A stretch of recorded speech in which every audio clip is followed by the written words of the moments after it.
Il y a ici deux notes au chat, Shulem Alechem et Alechem Hashalom. D'accord, voilà. Eh bien, c'est très bien. Nous allons donc continuer dans Orot HaTshuva. Je pense que c'est ce que nous avons de mieux à faire pour l'instant.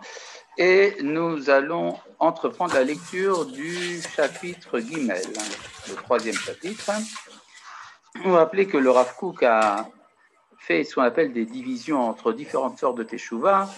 Dans le premier chapitre, 3 niveaux de Teshuvah. Dans le deuxième chapitre, 3 temps de Teshuvah, la Teshuvah soudaine et la Teshuvah graduelle. Et là, nous avons ici la Teshuvah Pratit Meforeshet ou Teshuvah Stamit Kalis, qui veut dire la Teshuvah ponctuelle et précise, enfin, et disons, Meforeshet, on peut dire déclarée, tandis qu'il y a une Teshuvah qui est Stamit, c'est-à-dire qui est, comment dire, impersonnel ou général, si vous voulez. Bon. De quoi s'agit-il? Je pense que le texte va expliquer mieux que moi, je n'ai traduit le titre. Nous allons commencer. Yesh teshuva mechuvenet negetchet miyuchad ochataim rabim. Il y a une forme de teshuva qui est orientée à l'inverse d'une faute particulière ou de plusieurs fautes nombreuses. Ça, c'est la teshuva classique. C'est pour ça que nous avons Kippour, c'est pour ça que nous avons également. Il y a ici un problème, je pense, au niveau de l'image. Chez moi, l'image ne bouge Vous êtes pas. figé, Rav. Comment? Vous êtes figé. Oui, c'est ça, il y a quelque chose qui cloche, je ne sais pas Peut-être pourquoi. éteignez votre caméra et rallumez-la, Rav. Ouais, attends une seconde, on va arranger ça. Ah, il y a un problème, non, il y a un problème réel. Attendez.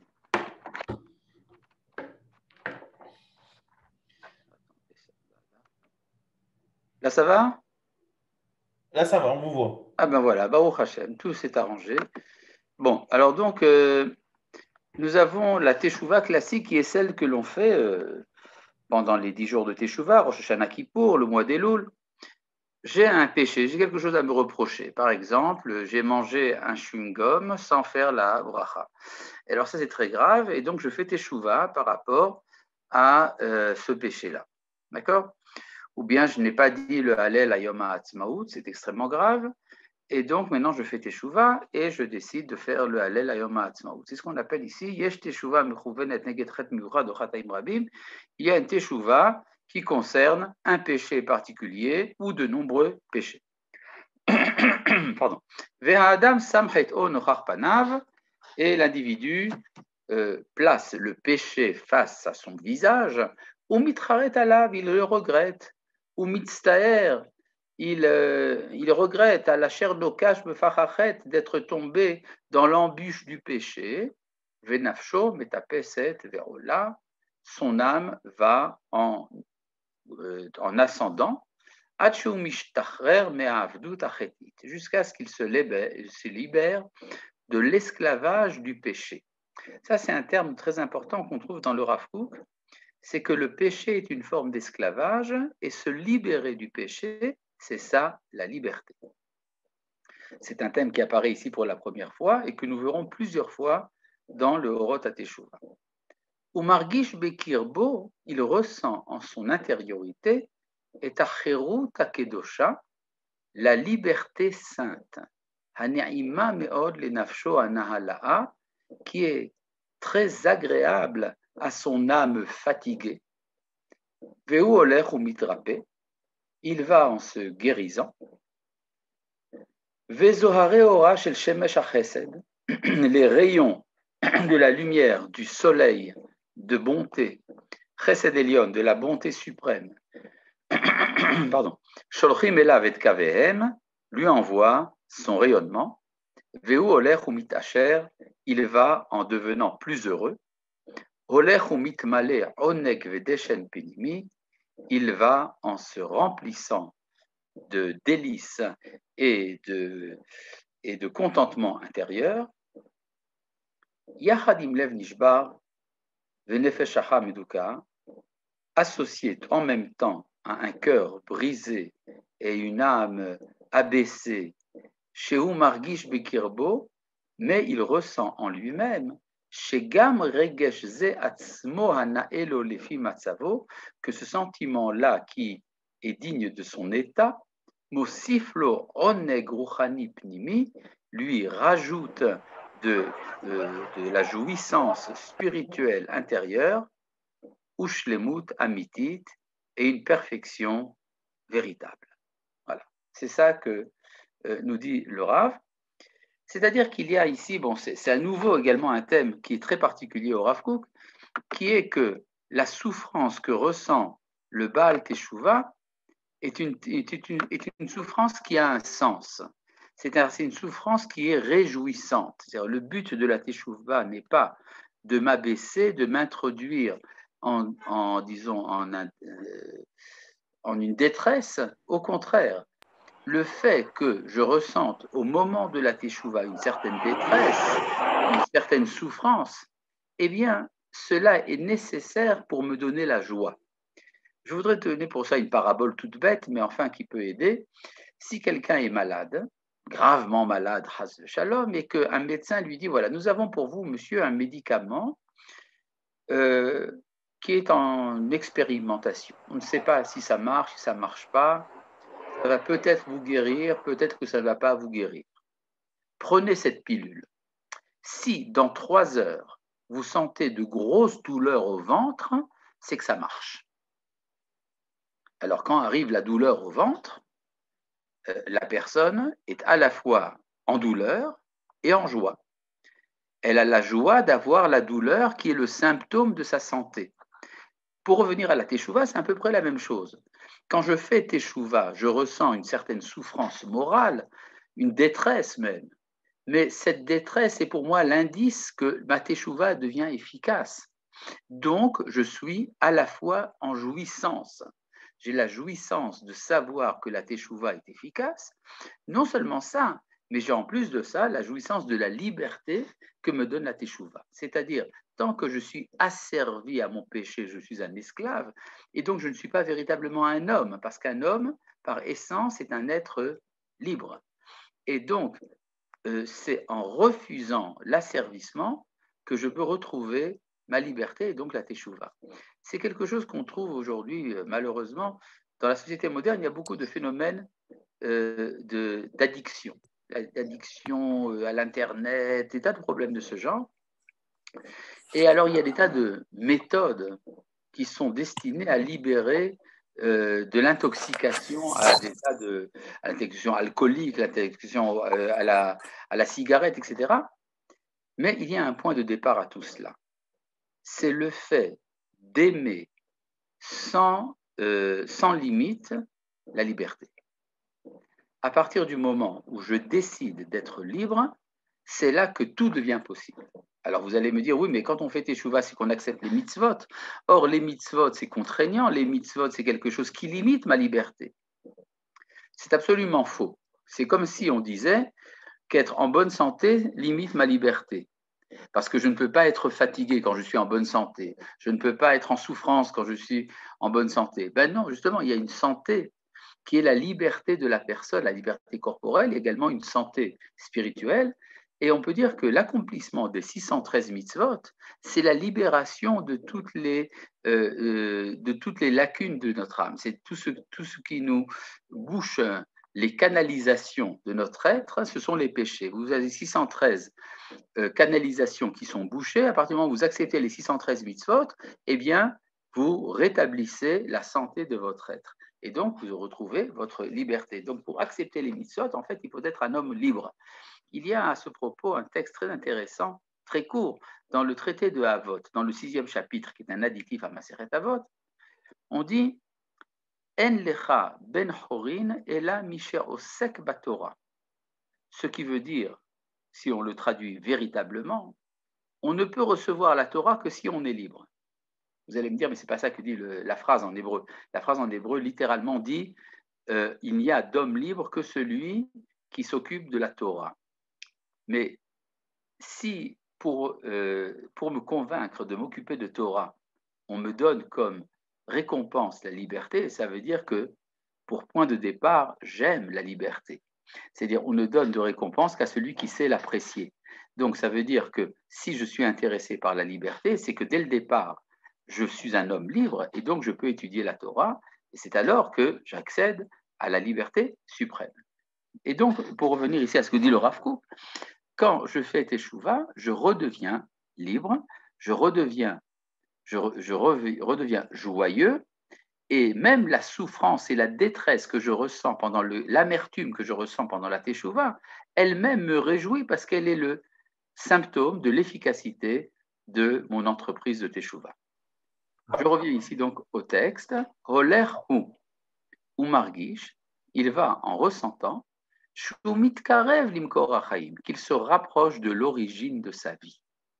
Les el chai, il se rapproche du Dieu vivant. Asher zelo kvar haya kolkar rachok mimenu.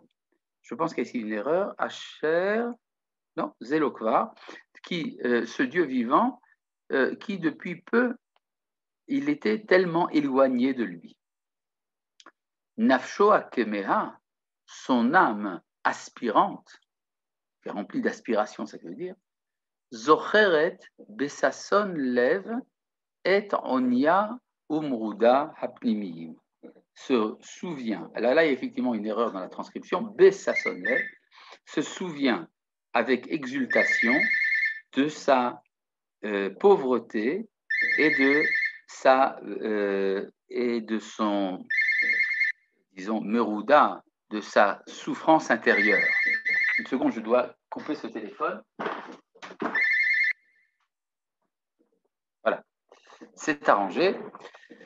Il se souvient donc de sa souffrance intérieure.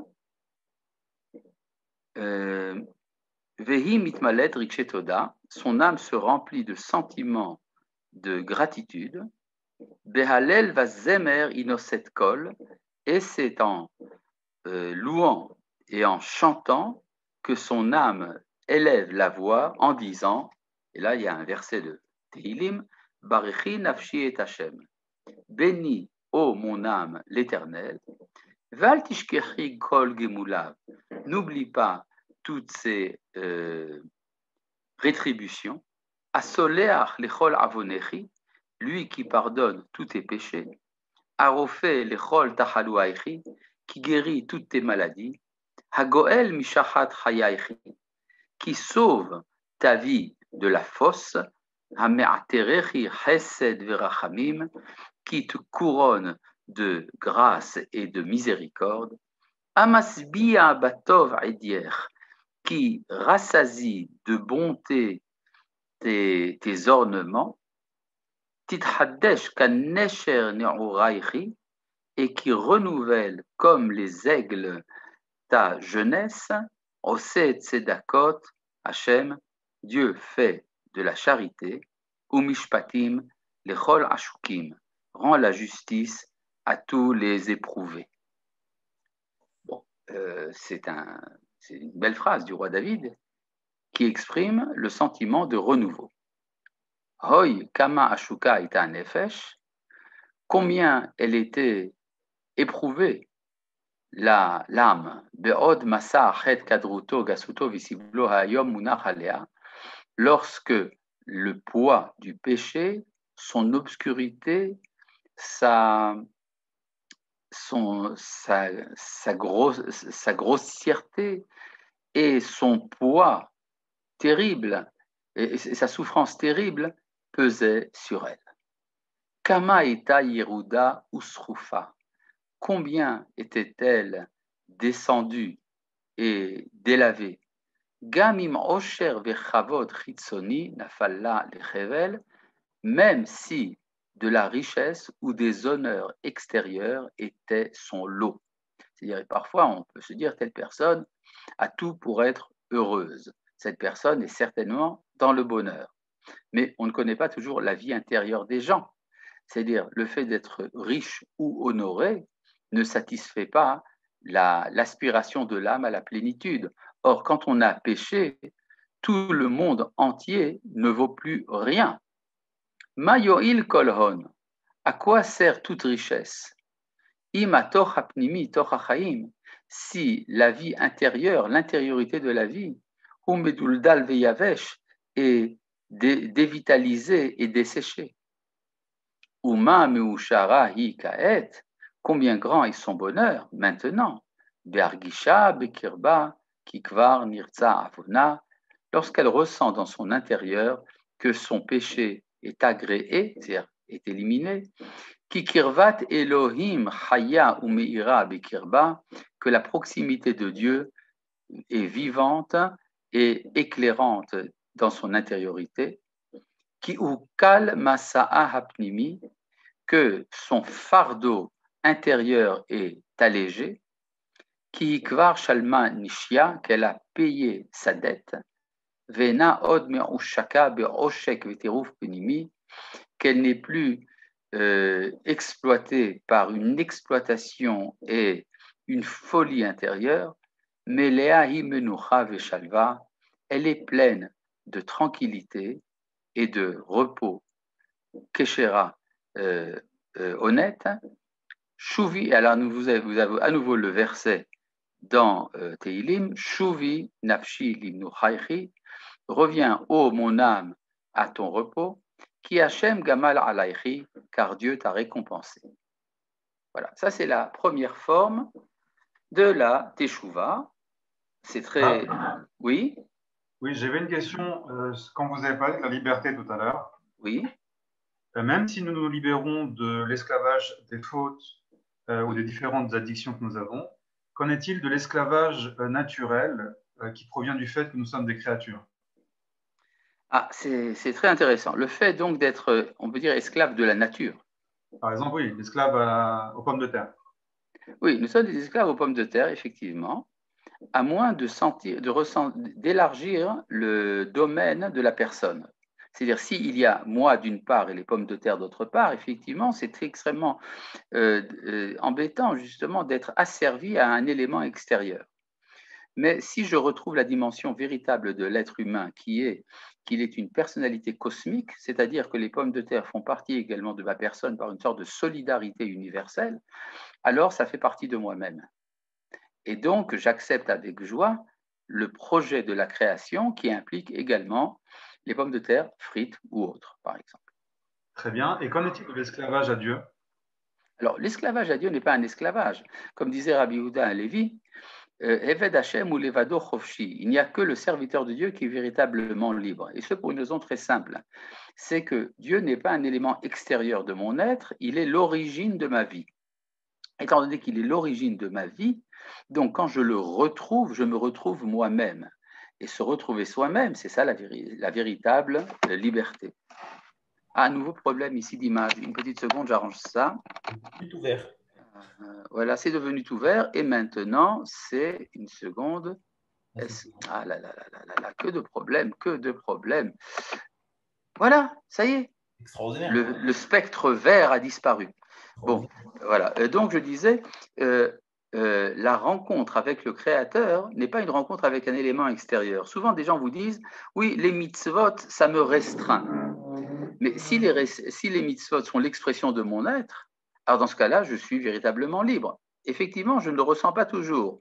Il y a une différence en ce que je ressens au niveau de la personne qu'on appelle le nefesh et le niveau de la neshama, qui, disons, d'une certaine manière, rencontre l'idée du surmoi freudien. Et c'est au niveau de la neshama que je ressens véritablement la liberté que me donne l'asservissement à Dieu. Voilà. Très bien, merci. Je vous en prie, c'est un plaisir. Voilà, donc ça c'était pour la première forme de Teshuvah dont nous parle le Rav Kook. Cette première forme de Teshuvah qui concerne le péché. Les péchés, ce n'est pas difficile à savoir, il y a une liste. Il suffit d'avoir étudié le Shulchan Aruch, le Mesilat Yesharim et encore tant d'autres choses pour savoir exactement de quoi il s'agit. Mais ce qui est intéressant ici, et là ça rentre dans le domaine quasi psychologique, Veyeshna od argashat teshuva stamit klalit. Il y a une autre forme de teshuva, stamit, j'ai une difficulté à trouver le mot en français, on pourrait dire simplement général. C'est-à-dire le mot stam en hébreu signifie ce qui est indifférent, voilà, c'est-à-dire quelque chose qui n'a pas de visage.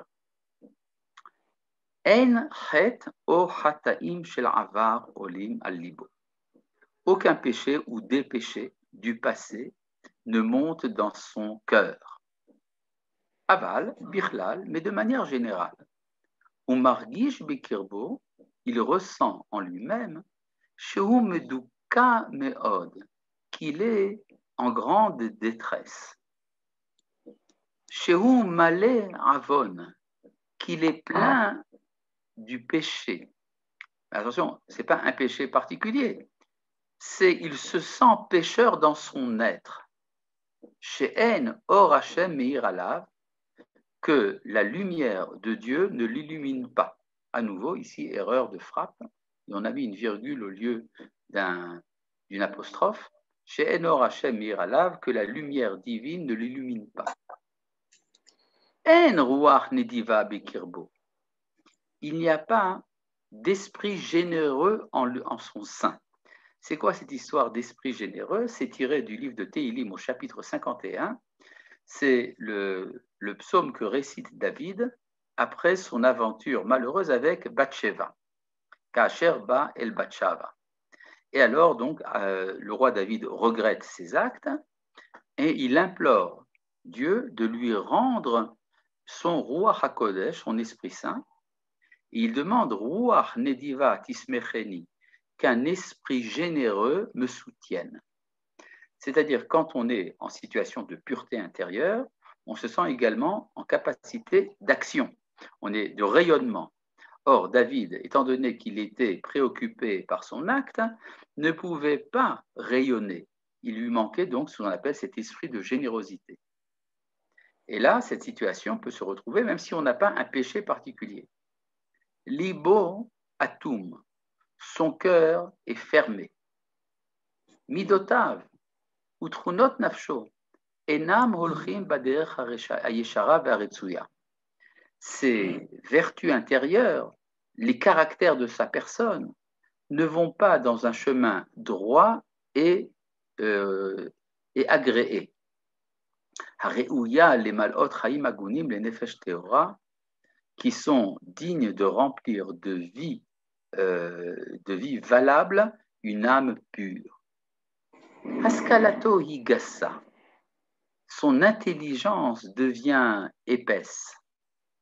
Rikshotav murbavim bekadrut vetsimaon, et ses sentiments sont mélangés d'obscurité et d'une soif.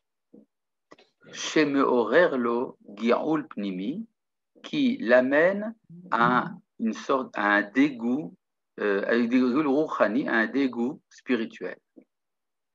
Mitbayesh, on pourrait dire que les existentialistes qui parlent de l'angoisse seraient satisfaits de la lecture de ce texte. Ce n'est pas la peine à tout moment de supprimer la présentation du texte sur l'écran. C'est une petite remarque au milieu de la phrase. Gioul Rouhani, donc une sorte de dégoût spirituel, une nausée. Sartre aurait aimé parler de ça. Mitbayesh ou me'atzmo, il a honte de lui-même.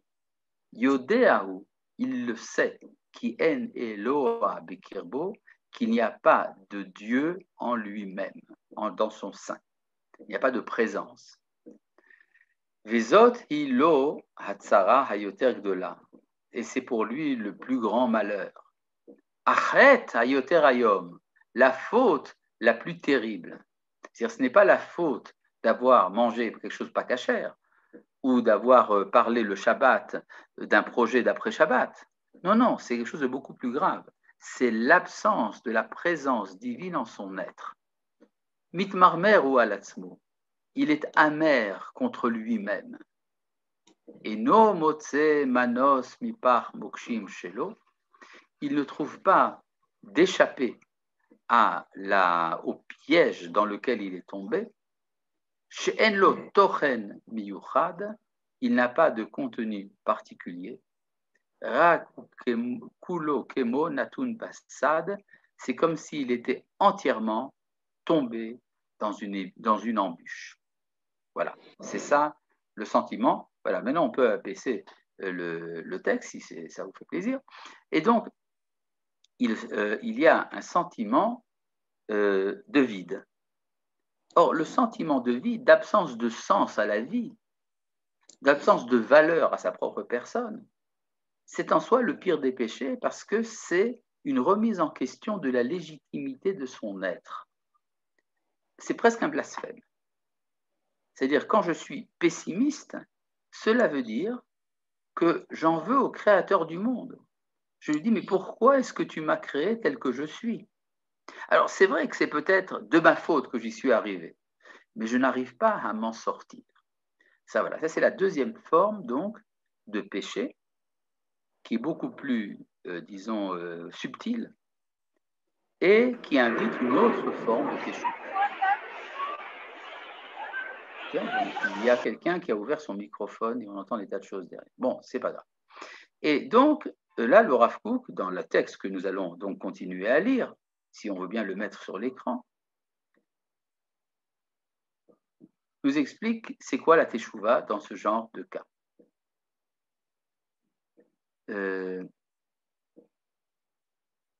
Mitoch mirirut nafshit zo. À partir de ce sentiment d'amertume psychique, ba teshuva, arrive la teshuva, kirtia shel rofe oman, comme le pansement d'un médecin exercé.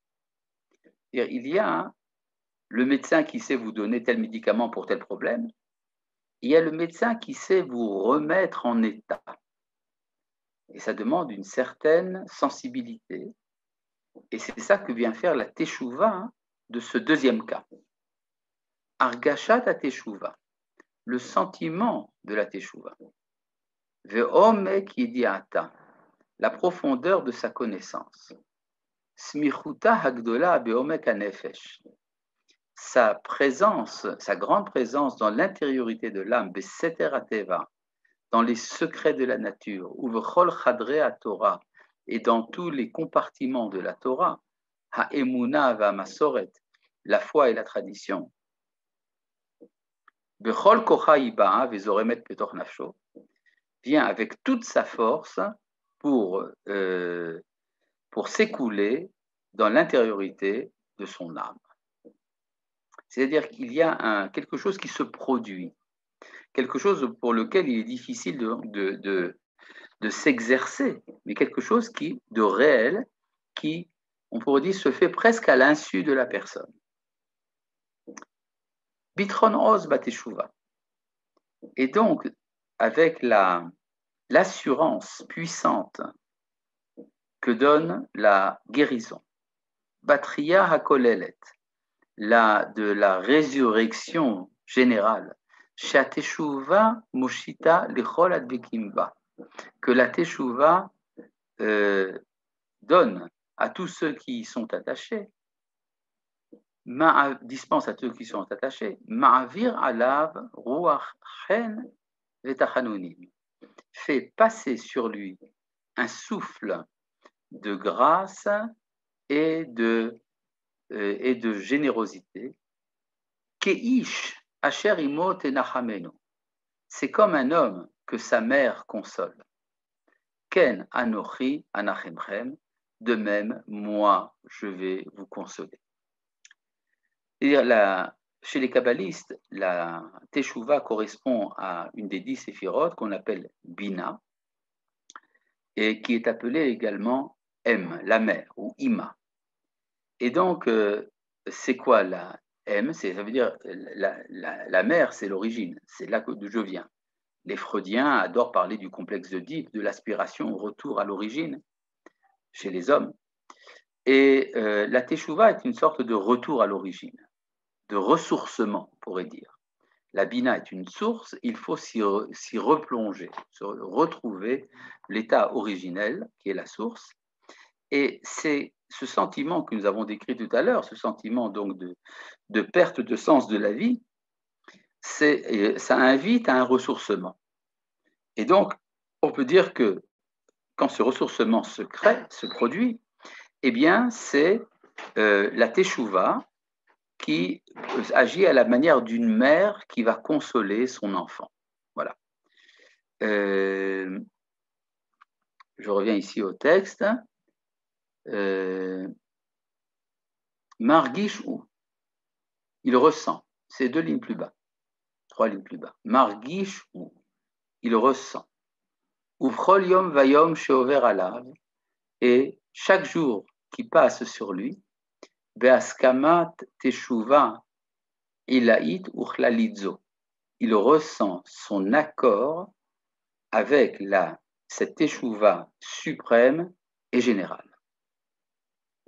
Argashato na'ased yoter betucha, sa sensation devient plus assurée, yoter mechuveret, plus claire, yoter muhara beora sechel, plus illuminée de la lumière de l'intelligence. C'est important de savoir que on ne peut pas vraiment bien réfléchir tant qu'on n'a pas la joie.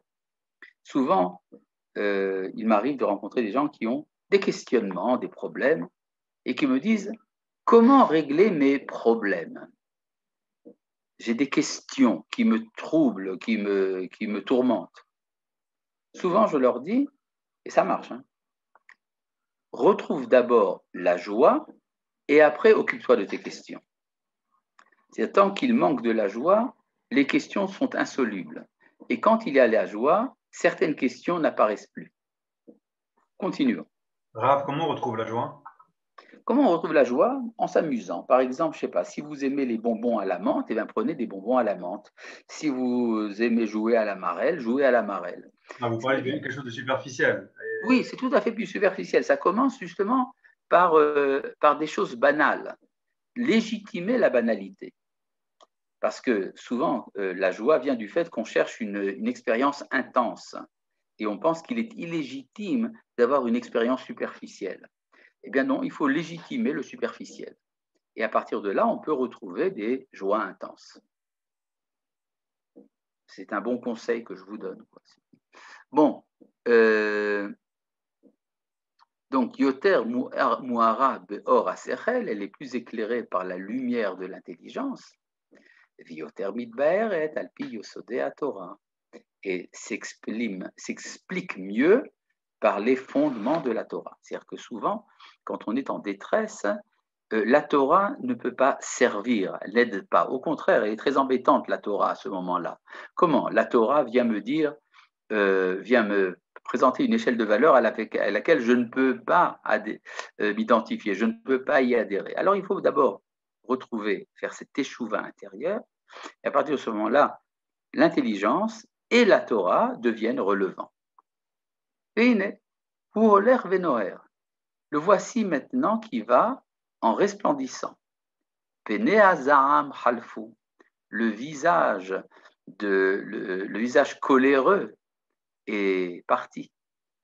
Or ratson ba vezorear, une lumière d'agrément vient en illuminant. On mitmale oz, il se remplit de puissance. Enav mitmalot esh kodesh, ses yeux se remplissent d'un feu sacré. Levavo kulo, nitbal benachale adanim, son cœur entièrement se plonge dans des rivières de délices. Kedusha, ne pensez pas que le Rav Kook emploie ici des expressions simplement poétiques. Ça correspond à tout un monde, disons, de correspondance kabbalistique, mais on ne va pas rentrer dans tous les détails. Simplement, rappelons que le Nahal Adanim, c'est à nouveau la fameuse séphira que les kabbalistes appellent Bina et qu'ils ont identifié avec la Teshuvah et avec la mer. Kedusha vetahara chofefot alav, sainteté et pureté le coiffe. Ahava en ketz male kol rucho, et son esprit entier se remplit d'un amour infini. Nafsho tsemea l'Hashem, son âme a soif de Dieu. Avec cette différence que jusqu'à présent, la soif était une soif inaltérée. Et là, c'est une soif qui ne fait que grandir, mais c'est la soif, il sait de quoi est-ce qu'il a soif. Et c'est en cela que c'est très différent de la première soif. Uchmo chelev badeshen tisba mitzimona ze gufa. Et son âme se rassasie grassement de cette soif elle-même. C'est-à-dire, on pourrait dire la soif est une souffrance. Non, la soif peut être un indice d'appartenance. J'appartiens à quelque chose de suprême, à quelque chose de sublime, d'élevé. Et donc, cette soif a sa légitimité et elle est un indice de la Teshuvah. Et là, on arrive à beaucoup plus haut que ça. Ruach HaKodesh, l'Esprit Saint. C'est quoi l'Esprit Saint? Les goïms aiment dire le Saint-Esprit. C'est une dérivée de la prophétie. C'est-à-dire, il y a en tout être, il y a une sorte de sensibilité qui ne s'exprime pas toujours, qui est celle de la capacité de l'écoute. C'est ça le Ruach HaKodesh. Et parfois, ça s'entend. Alors évidemment, il peut y avoir des illusions. On peut imaginer, dans les hôpitaux psychiatriques, vous avez une flopée de prophètes et de messies qui s'affrontent. Mais il y a également de l'authentique. Il y a le Ruach HaKodesh, la certitude intérieure d'appartenir à l'ordre du monde voulu par le Créateur. C'est ça le Ruach HaKodesh. Donc je reprends ici le texte. Ruach HaKodesh, l'esprit de sainteté, Mekashkeshet lefanav kezog, sonne devant lui comme le battant d'une cloche. Zog, c'est le battant d'une cloche. D'où vient cette expression que le Ruach HaKodesh, c'est comme le battant d'une cloche? C'est dit à propos du juge Shimshon, Samson en français, dont il est dit Vatachel Ruach Hashem lefa'amo. L'Esprit de Dieu a commencé à le sonner. Pa'amo, un verbe qui vous rappelle le mot pa'amon, qui veut dire une cloche. Et les Chachamim ont dit, ça veut dire que le Ruach HaKodesh sonnait devant Shimshon à la manière du battant d'une cloche. C'est quoi cette histoire? Ça veut dire que Shimshon était un personnage un peu bizarre, une sorte de paquet de muscles qui faisait la guerre aux Philistins. C'est vrai, mais il était le début de la remontée d'une pente. C'est-à-dire, c'était une époque, à l'époque des juges, où il y avait une interruption de l'esprit prophétique. Et pour ramener l'esprit prophétique, il fallait d'abord passer par une personnalité épaisse, un peu grossière, comme celle de Shimshon, et qui permettait donc de supporter le retour de la prophétie. Eh bien, on peut dire que c'est un peu ce qui se passe chez notre Baal Teshuvah, qui a une difficulté à ressentir la présence de Dieu en lui. Il y a une sorte d'épaisseur qui fait que le retour de l'Esprit Saint se fait à la manière du battant d'une cloche, c'est-à-dire progressivement.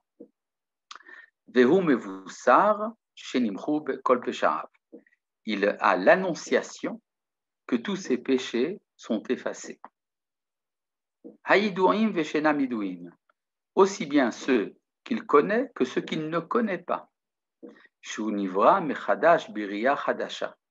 Il sait qu'il est créé comme une nouvelle créature. Il sait que le monde entier et tous les mondes se sont renouvelés avec lui. C'est-à-dire qu'il a retrouvé sa dimension cosmique. Ve'akol omer shira, et tout entonne un cantique.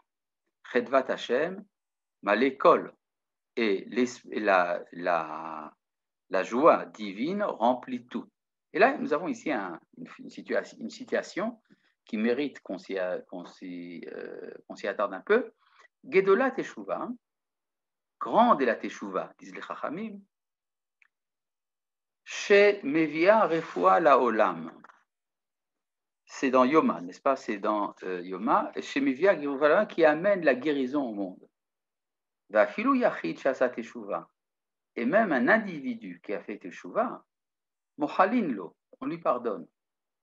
Vela Olam Kulo, ainsi qu'au monde entier. C'est-à-dire, grande est la Teshuvah qui amène la guérison. Et alors là, cette phrase est très bizarre. On lui pardonne à lui et au monde entier. Manitou expliquait ça de cette manière. Le fait qu'on lui pardonne à lui, disons qu'on peut encore le comprendre, admettre que la Teshuvah a une certaine efficacité. Mais pourquoi pardonner au monde entier parce qu'on a pardonné à une personne? Eh bien, la réponse est très simple, c'est que si je mérite de vivre, il faut donc me donner les moyens de vivre. Or, je ne peux pas vivre sans le monde entier. Donc, il faut pardonner au monde entier si on m'a pardonné à moi. C'est-à-dire, la teshuva, c'est donc de rétablir cette sorte d'identité, de solidarité entre l'individu et l'ensemble des êtres, pas seulement la collectivité, mais la collectivité de tous les êtres. Et c'est ça qui donne un sens au monde entier à travers une personne, à travers un point. Il y a un texte dans la Guémara, on raconte que les sages d'Athènes ont demandé à Rabbi Yoshua où est le centre du monde. Il a pris son doigt, il leur a dit, voilà, c'est ici le centre du monde. Alors ils ont dit, est-ce que tu peux le prouver? Il a répondu, mais bien sûr. Prenez des cordes et mesurez de là à un bout du monde et de là à l'autre bout du monde, et vous verrez bien que j'ai raison. Ça veut dire quoi? Ça veut dire que le centre du monde est partout où on veut bien le trouver. Et c'est ça que dit Rabbi Yoshua quand il dit que le bout du monde est là, le centre du monde est là, et c'est ça que dit le Rav Kook quand il dit que quand on fait une teshuva de la vie intérieure et pas seulement par rapport à un péché particulier, alors on retrouve ces dimensions cosmiques de l'être qui fait que la teshuva est une teshuva authentique, profonde et véritable. Voilà, je vois que nous avons fini ici donc le 3e chapitre et nous avons également fini le temps imparti à notre cours. Salut tout le monde. Shalom.